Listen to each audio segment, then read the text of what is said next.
परळी वैजनाथ शहरातील मुख्य रस्त्यावर असलेल्या परळीतील मुख्य पोस्ट ऑफिसच्या इमारतीमध्ये काल मध्यरात्री चोरट्यांनी घुसून या ठिकाणी धाडसी चोरी केली आहे।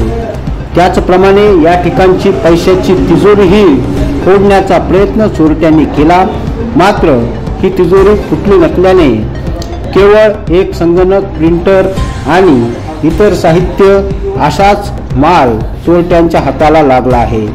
याबाबत आता परळी पोलीस ठाण्याचे पोस्ट मास्टर चंद्रकांत भानुदास हरदास यांनी पोलिसांमध्ये फिर्याद दाखल केली असून यामध्ये म्हटले आहे की 5,000 रुपये किमतीचे एक मॉनिटर, त्याचबरोबर 8,000 रुपये किमतीचे एक कॅनन कंपनीचे प्रिंटर, 2,000 रुपयाचे कंपनीचे बोर्ड, माऊस, मॉडेल्स नंबर असे आणि एक 50,000 रुपयाचे scanner, finger printer machine, camera, CPU आदी साहित्य असलेले पोस्ट ऑफिसमधून चोरीस केले आहे।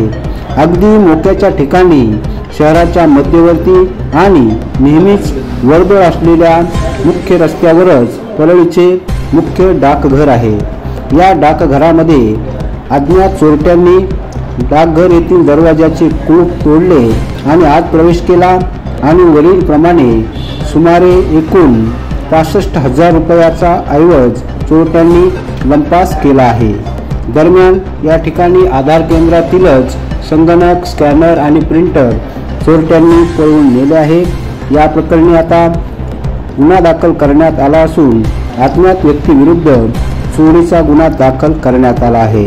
घटनास्थळावर पोलिसांनी तातडीने भेट दिली, पाहणी केली, पंचनामा केला आणि पुढील तपास आता पोलीस करत आहेत। दरम्यान या ठिकाणी झालेल्या चोरीमुळे खळबळ उडाली असून शहरातील मुख्य रस्त्यावरच्या इमारतीमध्येच अशा प्रकारची चोरी झाल्याने नागरिकात घबराहट निर्माण झाली।